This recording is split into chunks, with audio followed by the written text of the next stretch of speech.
Kalau di kampung-kampung Melayu di Sumatera, di Kalimantan ada namanya ratib berdiri. Berdiri, Pak. Nah, ya, semuanya gerak. Ada yang sembari gerak. Titik-titik rotasi zikir. Maka muncullah namanya gerakan tari saman. Tari saman itu bukan tari sebenarnya. Itu seni yang diambil dari gerak zikir. Ya. Seni yang diambil dari gerak zikir. Gerak zikir itu bukan hanya dari ubun-ubun ke dari pusar ke ubun-ubun ke bau kanan, enggak, banyak. Jalan zikir itu sebanyak titik di dalam diri kita. Ya, banyak sekali itu. Namun yang diajarkan tuan-tuan guru kita, para mursyid, para wakil talqin, itu yang boleh diajarkan aja. Karena kalau dikasih titik yang lain, bisa gawat. Ini zikir kata tadi udah disebut gila sama orang ya. Wih, gila. Mana sanggup jin masuk ke orang zikir barusan. Kalau setan bisa, jin nggak sanggup. Kalau jin masuk, bakar deh. Aneh saksinya. Ya, tapi kalau setan bisa masuk. Tapi setan yang dulu mereka ikut berzikir dengan iblis. Iblis itu ahli zikir, Pak. Makanya tadi saya minta Ustadz Kamil Falah sholawat dulu. Ya. Sholawat dulu. Karena perbedaan antara zikir wali Allah dengan wali setan satu aja. Ada sholawatnya apa enggak? Ya. Ada sholawatnya apa? Enggak. Kenapa mesti ada sholawat? Karena orang bisa zikir cuma karena yang disebut namanya dalam sholawat itu. Siapa nama yang disebutkan dalam sholawat? Allahumma sholli ala Sayyidina. Karena ada yang bernama Muhammad. Nah itu dia. Maka kita kenal dengan Sang Ahad. Kalau tidak ada dia, mana bisa tadi berzikir la ilaha illallah. Jadi yang ngajarin kita la ilaha illallah siapa? Ini bisa dibenerin gak nih? Baterainya putus-putus. Berzikir juga gitu, Pak. Kalau baterainya putus-putus nggak seru.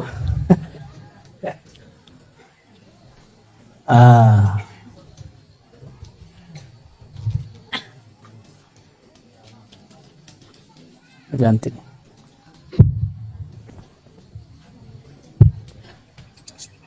Baik.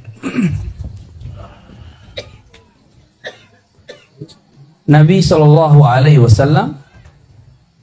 mengajarkan zikir itu dengan cara yang berbeda-beda, metode yang beragam, mulai dari metode yang panjang sampai metode yang pendek.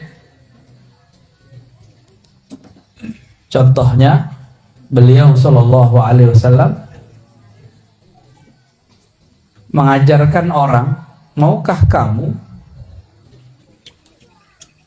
mengamalkan sesuatu yang jika engkau amalkan, maka tudriku naman sabaqakum, kamu akan mencapai makom orang-orang terdahulu kamu. Ternyata zikirnya biasa aja. Subhanallah 33, Alhamdulillah 33, Allahu Akbar 33, tambah la ilaha illallah. Sederhana ya, sederhana. Tapi di belakang ada kalimat penutupnya Nabi SAW. Siapa yang mengamalkan zikir ini, dia akan menjadi orang terbaik di hari kiamat, kecuali ada yang datang dengan zikir yang sama atau yang lebih baik daripada dia. Makanya zikir 33 itu cuma contoh. Ada kawan saya baru hijrah, Pak, baru tobat, tapi ikut kelompok ekstrim. Saya kerjain dia, saya tanya, di hadis zikir itu 33, kalau aneh zikir 32 gimana? Oh bid'ah itu. Kalau aneh zikir 34, 35, oh ada contoh di masa Rasul. Oh dia terjebak dengan angka. Terjebak dengan angka. Angka itu banyak. Yang disebut banyak itu kan as-salasah fa aksar, 3 lebih. Ya, benar ya? Kalau 33, 34, 35 itu kan masuk lebih. Jadi ulama-ulama yang saklek itu mereka lupa dengan esensi zikir. Ya ayyuhallazina amanu dzkurullaha dzikran katsira. Wahai orang beriman, zikirlah sebanyak-banyaknya. Namun karena kita ini otak suka ngitung, mesti dikasih batas. Maka oleh Pak Haji Maman dikasihlah zikir 5.000, ya, 11.000, 70.000, tahlil, khatam tahlil 70.000, zikir ataqah. Masih itu pakai? Masih ada nih kawan-kawan amalin tuh. Ya alhamdulillah. Nah itu yang punya ilmu-ilmu jelek dulu rontok tuh pakai itu tuh. Rontokin aja, jadi nggak usah dimandi-mandiin, zikirin aja tuh. 70.000 la ilaha illallah. Nggak usah belajar aneh-aneh Pak, zikir aja 70.000 kali 7. Nggak perlu mau debus antum, nggak perlu deh. Ilmu sihir nggak perlu deh, mau pelet nggak perlu. Cuma kan yakin kurang. Kalau kiai-kiai tarekat itu mereka nggak sibuk dengan ilmu kanuragan, ilmu kesaktian. Mereka sibuk dengan yang maha sakti. Makanya orang-orang tarekat nggak mempertunjukkan kesaktian. Nggak ada namanya pertunjukan debus dalam tarekat. Kecuali tarekat debus. Tapi tarekat azkar nggak ada. Turunan dari tarekat zikir, jadi seni. Ada seni tari, ada seni debus, itu bisa. Tapi ujung dari debus, apa ujung dari debus? Bismillahirrahmanirrahim la yadurru ma'asmihi syai'un fil ardi wala fis sama wassami. Itu ujung debus, ujung silat situ semua. Dengan nama Allah yang siapa saja bersama namanya. Cukup bersama nama, cukup. Maka tiada yang merusak, tiada yang menyakiti engkau baik di langit ataupun di bumi. Itu kalau kita ma'asmihi, belum di dalam nama, baru bersama nama. Kalau kita sudah di dalam nama gimana? Apalagi nama di dalam kita. Jadi zikir-zikir kita ini latihan memaiyahkan asma. Apa arti memaiyahkan? Membersamai nama. Karena nama dan yang punya nama tidak pernah terpisah. Nama dan yang punya nama tidak punya terpisah. Siapa yang punya nama? Allah. Dan yang punya nama itu dekatnya dengan kita, lebih dekat dari urat nadi, lebih dekat dari jantung kita sendiri, lebih dekat dari diri kita merasa dekat. Cuma kita kan nggak merasa dekat.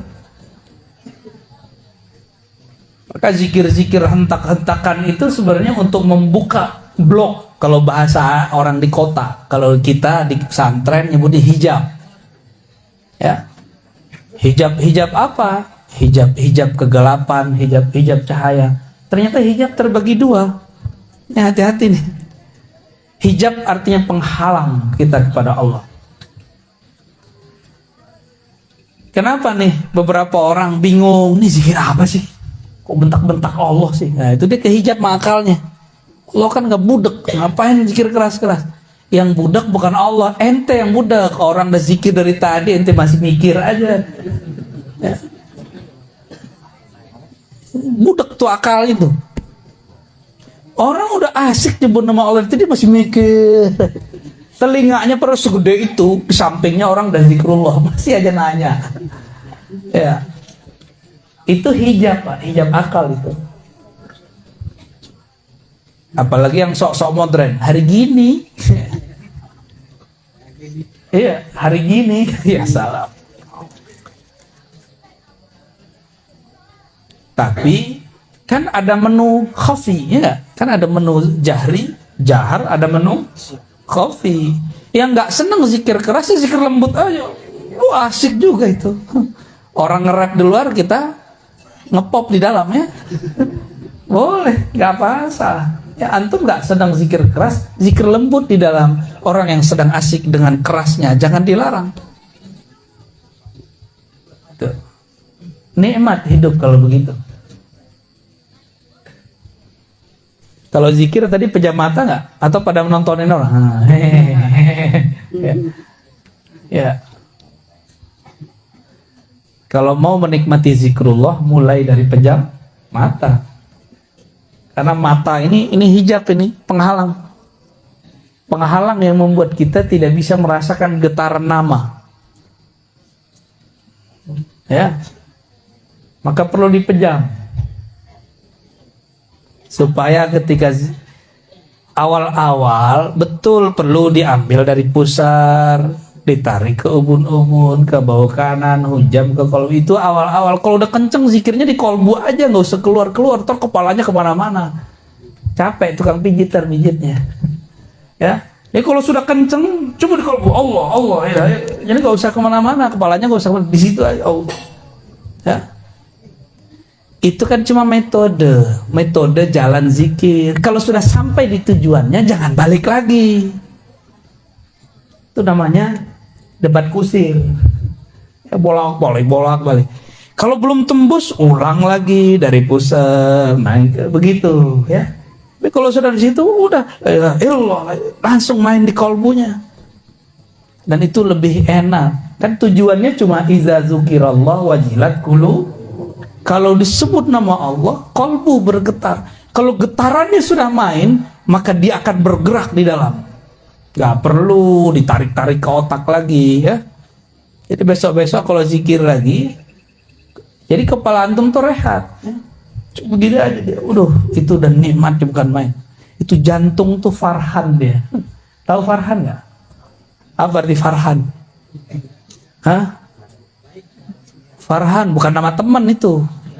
Apalagi nama yang punya toko sebelah. Oh, nama sopir Grab ya? Bukan, Farhan artinya bahagia. Karena kutul qulub zikrullah. Makanannya kolbu adalah menyebut nama Allah. Kalau makanannya kiai kan bukan hanya nasi, asap juga. Ya, ahlul hisab kan. Dukhon. Di Quran tuh ada surat Dukhon. Waktu awal pandemi itu ada ustadz cocok logi nakut-nakutin umat pakai hadis palsu bahwa 15 Ramadan terjadi dukhon. Ya, kiai-kiai ketawa, anak dukhon tiap hari. Ya, dukhon namanya itu, rokok, ya, rokok asap. Jadi berzikir itu jangan sibuk di jalan. Nah, teknik dari ambil dari ubun-ubun segala macam itu jalan. Kalau kita sudah masuk ke dalam rumah, jangan keluar-keluar lagi. Ya. Nah, ini kepada para pencinta zikrullah nih. Ya. Kalau zikirnya tadi udah cepat kan? Kolbu itu lebih cepat dari lisan, lebih cepat dari kepala. Kalau awal-awal boleh begini, la ilaha. Kalau kepala kalau udah cepat gimana? Kayak gimana? Kira tripping sama orang ya. Jadi lucu, ya. Cukup kepalanya coba. Begitulah Rasulullah SAW. Karena Rasulullah itu puncaknya zikrullah. Beliau nggak perlu gerak. Jadi kalau orang nanya Rasul nggak pernah zikir begitu. Iya Rasul, bukan ente. Ente kan bukan Rasul. Dari mana kita tahu faham ini? Ketika ada orang ngadu kepada Rasulullah, wah Rasulullah itu ada orang zikir kok riak bener, kok dia teriak-teriak. Apa kata Nabi? Uzkurullah, berzikirlah kamu kepada Allah hatta yaqulul munafiqun muraun, sampai orang munafik tuduh kamu riak, sampai orang-orang nuduh kamu majnun. Itu kan hadis ada semua. Dan hadisnya saling menguatkan, hasan li ghairihi. Yang mendoifkan berarti ketahuan dia nih, ya. Dia pengen mendoifkan zikir kita, Pak. Di masa Rasulullah lebih dari kepala gerak, Pak. Ayat turun mereka pingsan. Di masa para tabi'in, Sayyidina Al-Hasan Al-Basri, sanad zikir kita kan salah satunya lewat Sayyidina Al-Hasan. Hasan Al-Basri berguru kepada Sayyidina Ali. Itu Al-Hasan Al-Basri dibacain ayat, dia masuk ke dalam satu masjid, orang lagi baca ayat. Surat Al-Hadid, alam ya'ni lilladzina amanu an takhsha'a qulubuhum li dzikrillah. Kapan orang-orang beriman hatinya tunduk jika menyebut nama Allah, hatinya tunduk untuk berzikir, hatinya betah untuk berzikir? Kapan? Nah, itu ayat turun tuh yang tadi tuh nonton tuh. Atau tadi kalau nonton boleh tapi menikmati. Tapi yang mempertanyakan, wah bid'ah ini ya. Itu kasihan tuh yang begitu. Gak dapet ya, asrolnya dia gak dapet. Menu-menu itu banyak, gak cocok ya gak usah dinikmati. Kita pakai versi kita sendiri. Ya. Misalnya, torikot saya Syazili. Di Syazili gak ada begini. Torikot itu cuma jalan. Tujuan torikot berzikir. Sekarang ente sudah zikir. Tinggalkan nama torikot kalau sudah nyebut nama Allah. Jadi kadang-kadang torikot itu jadi hijab, muter, padahal dia sudah dekat. Udah mau masuk dia jalan lagi, udah mau masuk dia jalan lagi. Oh, itu bukan torikot saya. Jangan begitu kalau sama Allah ya. Apa arti torikoh? Jalan. Kalau alamatnya udah dapet, masih penting nggak jalan? Udah gak penting jalan, Pak. Yang penting nyampe. Ya. Yang penting, untuk apa punya banyak mobil bagus tapi nggak satu pun bisa disetir? Ya, bensinnya nggak ada. Untuk apa punya banyak motor tapi nggak satu pun ente bisa bawa? Satu kendaraan tapi sampai bisa nganter kita bolak-balik, nggak rusak-rusak, itu lebih afdol. Ya. Kan banyak juga yang datang ke saya, oh saya banyak torikot. Iya. Nah, terus maksudnya apa banyak torikot? Ya gitu. Pengen unjuk gigi ya, untuk apa? Kalau orang banyak torikot, pencirian dia nyaman zikrullah. Bukan kemana-mana keluar-keluar, aku banyak zikir, aku banyak kira, aku banyak torikot. Nggak perlu ngomong gitu. Ya. Bapak Ibu yang melakukan Allah, di saat orang-orang berzikir la ilaha illallah, di saat itu jika lisannya bersamaan dengan jiwanya, di satu makom nih, lisannya sama dengan jiwanya, jiwa lain dengan kolbu, jiwatun nafs, jiwanya bisa dikendaliin, maka jiwanya langsung menjadi mutmain.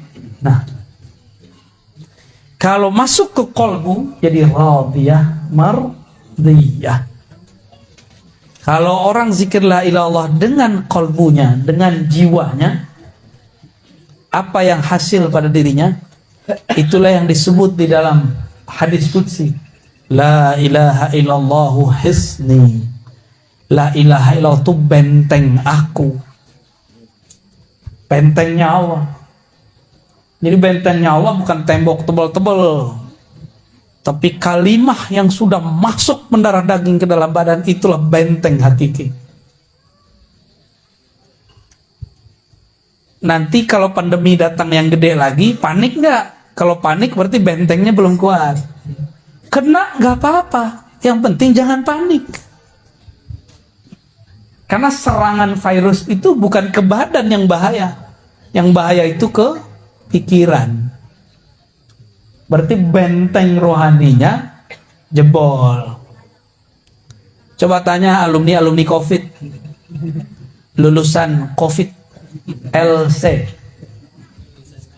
lulusan COVID, tanya tuh, pasti waktu mengalami dia kayak pengen mati aja bawaannya, putus asa, benar nggak?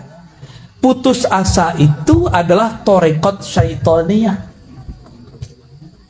Torekatnya setan, isinya was-was. Jadi orang mati bukan karena COVID-nya, mati karena was-was. Apalagi Bapak bisa bayangin, Ibu bisa bayangin, di isolasi mandiri, enggak, isolasi karantina, bukan mandiri. Di karantina nggak boleh ketemu siapa-siapa, wah itu lebih gawat lagi. Dan dia belum pernah belajar thariqah zikir. Orang ini kasihan, sungguh kasihan. Nggak ada teman zikirnya, nggak ada temannya. Ya, disitulah pengalaman kita, kawan-kawan kita banyak yang meninggal. Dan kawan-kawan saya pernah belajar zikir Allah dalam qalbu dan la ilaha illallah, rata-rata mereka sehat, rata-rata. Dan ketika sehat dia datang kepada kita terus bilang, terima kasih Bu ya, terima kasih Ustaz udah ngajarkan zikir ini. Jadi teman saya ketika saya sakit. Kalau dia mati dalam zikrullah. Kalau dia hidupnya betul-betul berkesan. Cuma maklum, manusia kan pelupa. Covid yang Delta baru pergi kemarin, tapi kan kita udah lupa aja Pak. Ya, pengen kena lagi. Ya. Enggak ya? Enggak, beneran. Untung kita di negeri Katulistiwa. Virus kalau udah keluar cuma berapa lama mati Pak. Kalau di negeri kita nih. Kalau di negara subtropis dingin, itu virus seneng. Maka Allah betul-betul sayang kepada kita. Alhamdulillah. Kasihan kepada mereka yang tinggal di subtropis. Tapi karena Allah maha hebat, tenang aja ya. Mereka Allah akan setting tubuhnya dan sesuai dengan kondisinya. Jadi apa yang terjadi pada diri manusia saat dia baca la ilaha illallah? Dia sedang membangun benteng ilahiyah, al-hisn al-ilahi. Benteng-benteng keilahian. Kalau udah begitu, udah dapat zikrullah, kok masih belajar zikir khadam. Kok masih doyan sama raja, itu aneh. Udah dapat afdolul zikri, masih cari yang tidak afdol. Itu orang blow on atau orang on? Ya, sama aja ya. Afdolul zikri la ilaha illallah.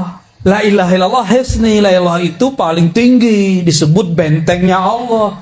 Terus antum masih cari jimat. Masih cari jimat. Ya. Itu jimat masuk sini ngikut dia. Tulisan raja antum kan di nama Allah. Itu nama Allah ngikut la ilaha illallah dia. Masuk di sini gak bekerja dia. Kan berzikir. Gak kerja dia di sini. Cobain aja. Cobain masing-masing. Gak akan bekerja. Kita ini kan ngikut kata orang nih raja berkah. Kata orang. Repot. Ya. Udah dapat kerjaan. Betapa bodohnya manusia. Udah dapat zikir paling afdol, masih ngambil penjagaan diri yang gak afdol. Ini kalau digabung nih dua hadis ini, afdolul zikri la ilaha illallah, zikir paling tinggi la ilaha illallah, la ilaha illallah adalah hisni, adalah bentengku. Kalau digabung gimana? Benteng terkuat itu la ilaha illallah. Cuma ya rutin. Yang rutin. Kok kerja bisa rutin? Kenapa kita mau rutin kerja Pak? Karena pengen dapat gaji kan? Bener. Kenapa nih bapak-bapak ini mau rajin kerja di sawah, di ladang, dagang, di kantor, buruh? Kenapa? Karena pengen dapat hasil. Ini hasilnya udah Allah kasih duluan. Masih kurang yakin? Jangan-jangan memang kita kurang yakin kepada Allah Subhanahu wa ta'ala. Itu Nabi Sulaiman mau terbang zikirnya bismillah doang Pak. Saya. Jadi Nabi Sulaiman cukup dengan bismillah terbang. Kita udah bui-bui baca la ilaha illallah nggak terbang-terbang ya. Emang mau terbang? Kurang keren Pak, terbang pakai bismillah. Yang keren itu pencet-pencet aja pakai tangan. Nah, dapat tiket terbang. Bismillah.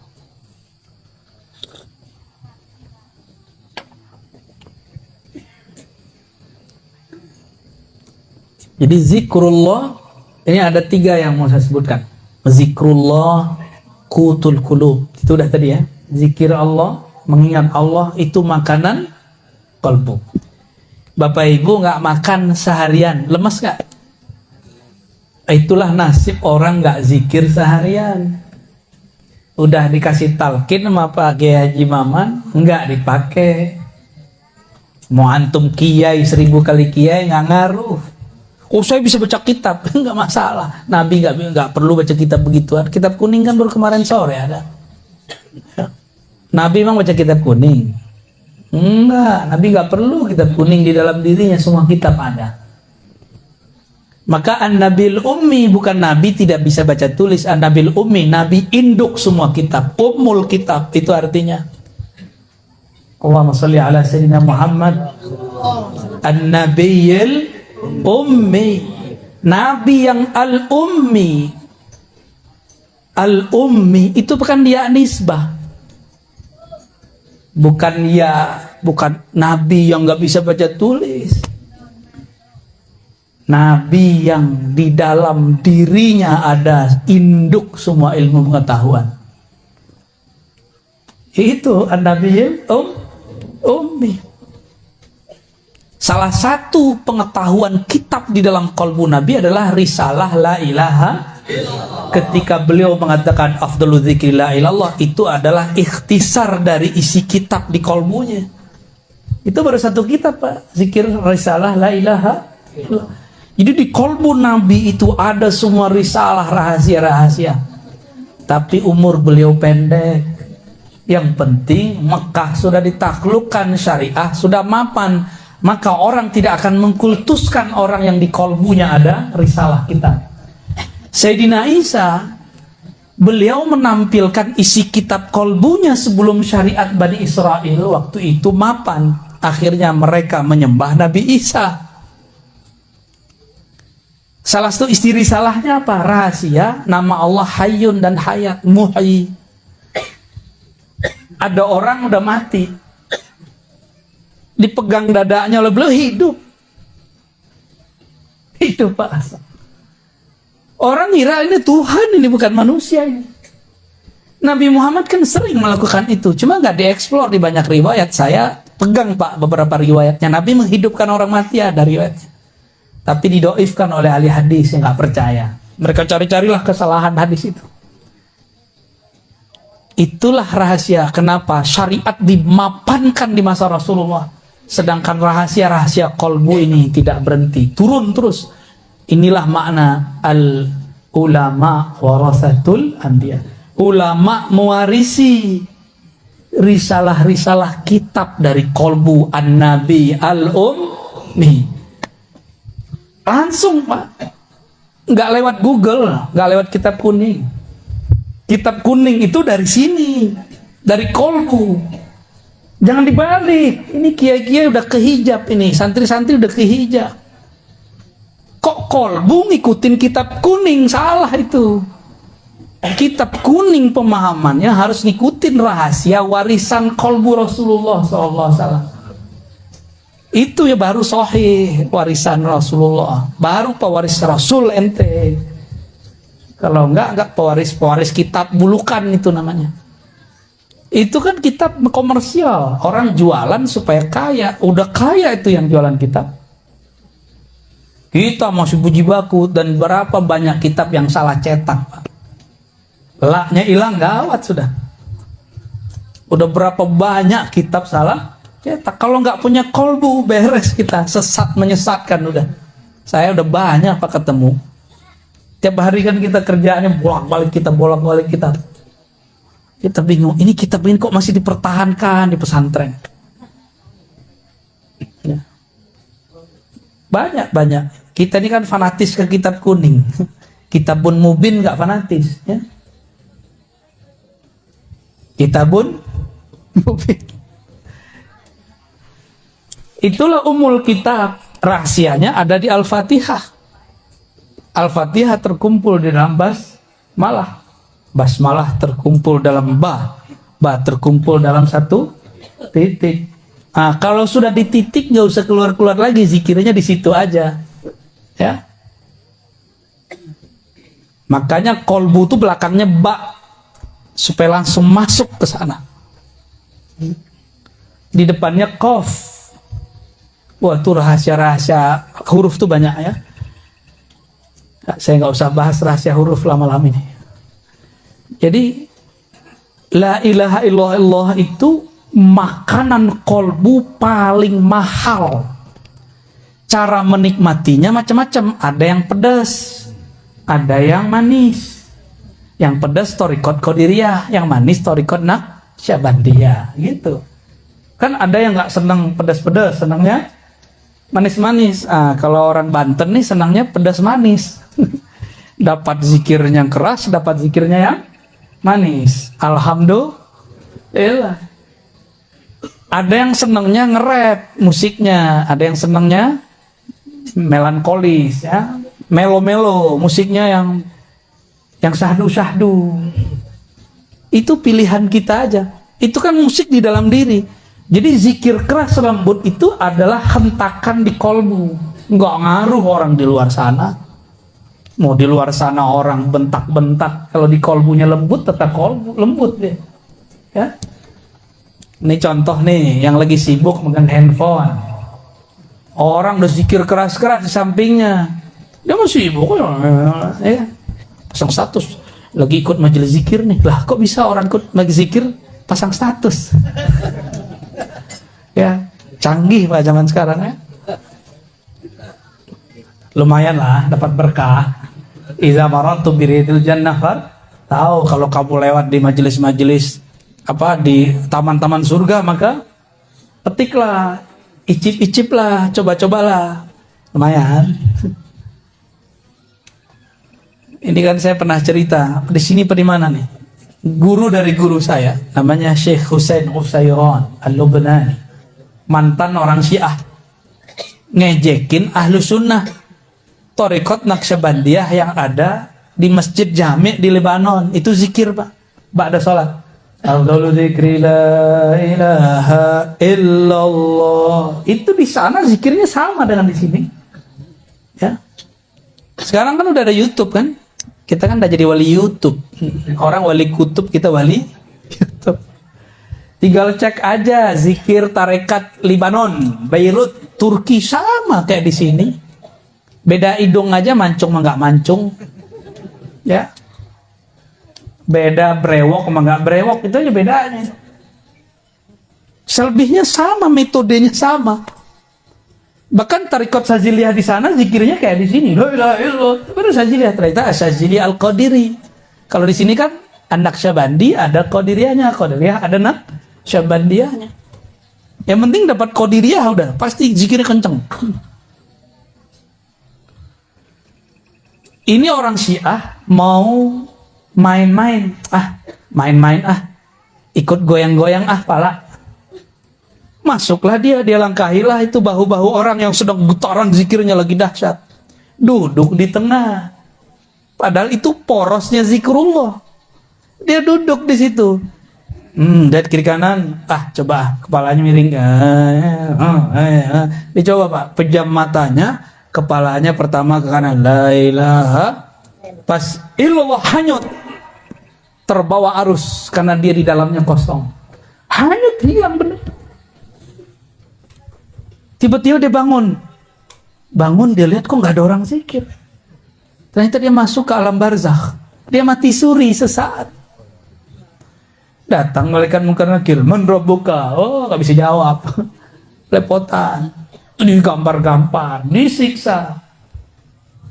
Udah lama, udah rasanya ribuan tahun. Terjadi kiamat, dibangkitkan, lebih kaget lagi. Sampai kemudian di mizan, ditimbang, dihisab. Salah satu hisab dia ngejek orang berzikir. Pas masuk ke sirat jatuh, pas jatuh bangun deh. Orang-orang baru selesai kayak tadi, la ilaha illallah Muhammadur Rasulullah, baru selesai. Karena Muhammad Rasul itu narik dia keluar lagi.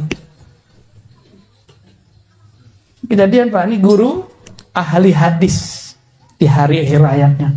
Tadinya Syiah benci sahabat Nabi, jadi pencinta sahabat Nabi. Tadinya nggak hafal Alfiyah, pengen belajar hadis, kata gurunya, ente kalau mau belajar hadis harus kuat bahasa.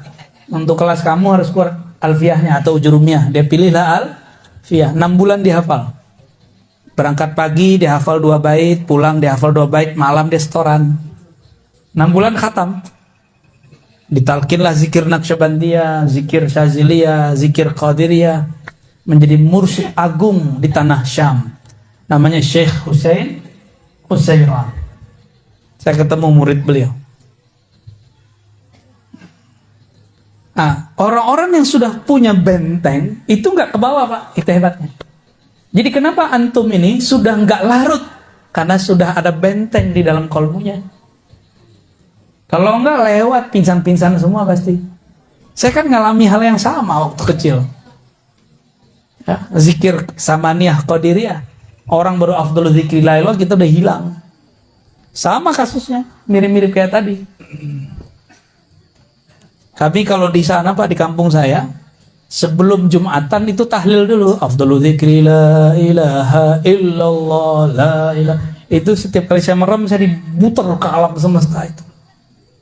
Waktu umur masih 9 dan 10 tahun. Sampai sekarang saya nggak bisa lupa. Saya datang ke guru saya di depan, jadi mursyid saya di depan. Saya nginap di surau beliau, zawiyah beliau, tempat suluk beliau setiap malam. Saya tanya, beliau diam aja. Datang ke mak saya bilang, kamu ntar akan jalan-jalan itu kerjaannya, katanya. Kita kan penakut, nggak berani kemana-mana. Pisah dari mak nggak berani. Tapi ibu saya saja, dia bilang, kamu nanti akan jalan-jalan kemana-mana. Ternyata sudah terbaca dari zikrullah. Itu kejadian.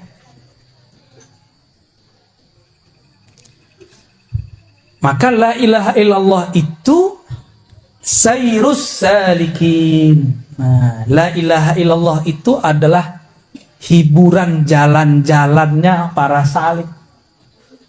Jadi walaupun kita ini coba orang-orang yang sudah menikmati zikrullah, ajak dia jalan-jalan, dia kurang nggak menikmati benar. Tapi kalau diajak ke kuburan, pesantren, ziarah ke kiai, itu dia baru seneng. Diajak ke puncak, dia mikir, bagus di tempat gua kali. Ya, bapak ini diajak ke puncak Bogor, gimana ngomongnya? Bagusan di mana? Bagusan di sini kan? Iya, di sono udah macet, Pak. Gunungnya sih masih bagus, ke sononya 3 jam buka tutup. Jadi la ilaha illallah itu kapalnya orang yang sedang suluk kepada Allah Subhanahu wa ta'ala, cepat kepada Allah itu. Ya. Tapi supaya tidak lupa jalan pulang mesti bersolawat. Wajib solawat. Karena kalau nggak ada solawat kita nggak bisa baca la ilaha. Innallaha malaikatahu yusholluna 'alan nabi. Ya ayyuhalladzina amanu shollu 'alaihi wasallimu taslima.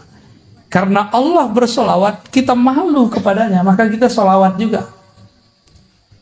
Saya mau tanya, solawatnya Allah apa?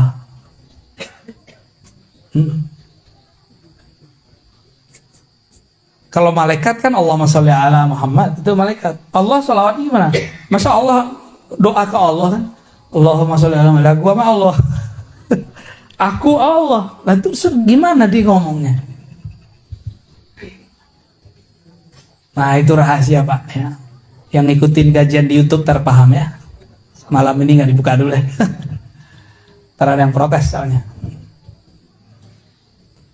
Nah itu yang kedua. Yang ketiga, la ilaha illallah atau zikrullah itu adalah miftah min mafatihil jannah. Kunci daripada kunci-kunci surga. Mana dalilnya? Man qala la ilaha illallah dakhalal jannah.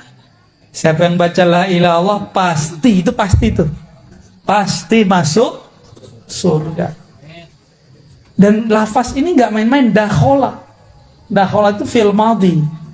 Sebelum masuk surga dia udah masuk duluan. Kalau diterjemah, kalau versi harfiahnya gimana? Man qala la ilaha illallah, siapa yang telah berkata la ilaha illallah, maka dia telah masuk surga. Jadi kita ini kalau zikrullah sebenarnya udah di surga, tapi karena pikiran ini masih menghijab, badan ini masih menghijab, tidak terasa kalau sudah masuk ke sana. Gitu. Ya. Di surga kawin-kawin dong? Enggak. Orang bosen Pak kawin di surga. Udah bosen. Kenapa kemudian mereka nikah lagi, kawin lagi, jima lagi? Kenapa mereka begitu? Itu untuk menawar rindunya kepada yang punya nama. Nah, ini torikot para arifin. Jadi aulia-aulia ini kenapa dulu kiai-kiai wali-wali itu banyak istrinya? Itu bukan untuk syahwat, Pak. Tapi kerinduannya kepada Allah nggak bisa diobati kecuali dengan menikah lagi. Ya, ini bukan pembenaran lah ya. Aneh nggak percaya antum bisa begitu. Inilah dasarnya. Jadi bukan karena banyak orang mati di akhir zaman 1:50 kan ada hadis kan? Rajulun, satu laki-laki itu qaimun ala khamsina imra'ah. Itu nanggung menikahi 50 perempuan satu laki-laki. Sekarang satu aja keok kan? Ya, mau nambah ya. Mata sih jelalatan. Ya. Urusan sarung sudah melorot.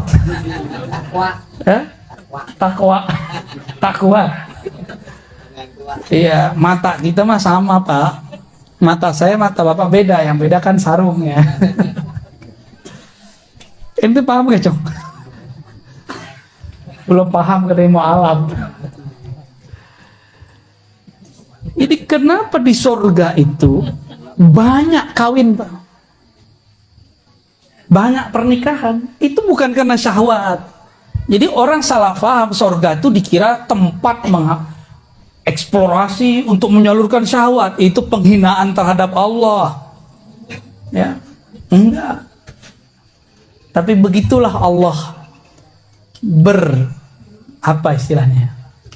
bersiloka, bersendagurau dengan hambanya. Ada hamba-hamba yang kebawa sendaguraunya.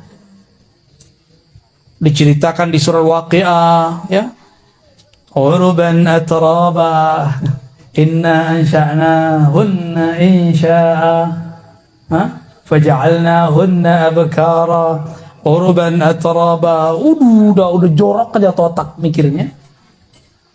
Itu kalau diterjemahin apa, Pak? Kan lagi direvisi sama Kementerian Agama karena dianggap terjemahannya jorok. Ya biasa aja kali. Ya. Urban atroba itu, mohon maaf ya, kalau cowok atletis, kowi. Kalau cewek, hunna, kan perempuan di situ. Gambaran kita mengenai lawan jenis yang bikin birahi apa? Itu urban atroba. Ya, bayanginnya sendiri ya. Nggak boleh saya sebut karena beda kita, beda mazhab. Ada yang senangnya item-item, ya kan? Ada yang senangnya bening-bening. Ada yang senangnya sawo mateng. Ada yang sawo separuh mateng. Dari mana saya tahu makna ini, Pak? Kita buka kitab tafsir Zamakhsyari.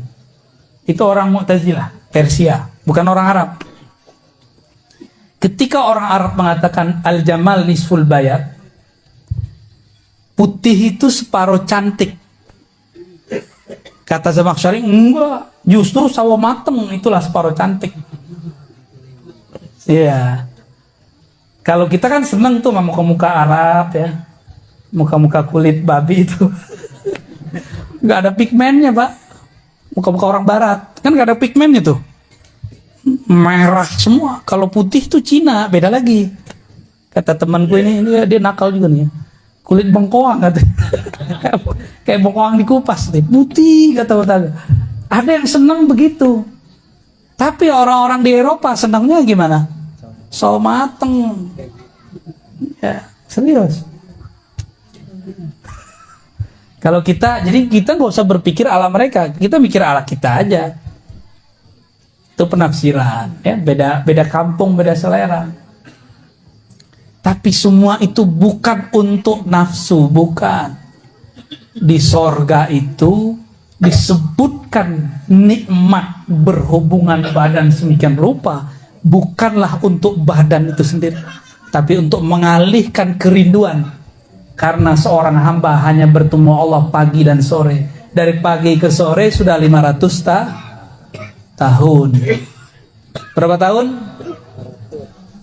Sehari di surga berapa? Sehari semalam di surga berapa tahun kita? 1000. Pagi sampai sore bagi 2 aja. Jadi Allah itu menampakkan mengangkat tabir hijab sehingga hamba-hambanya melihat tergantung pemakrifatan dia waktu di bumi. Nanti mereka memandang Allah tuh, langsung sujud ketika Allah membuka tabir. Itu yang disebut memandang, bukan ngomong begini, bukan ya. Lalu Allah tutup lagi ketika waktu duha sudah datang. Jadi syuruk ke duha, kira-kira begitu di sana.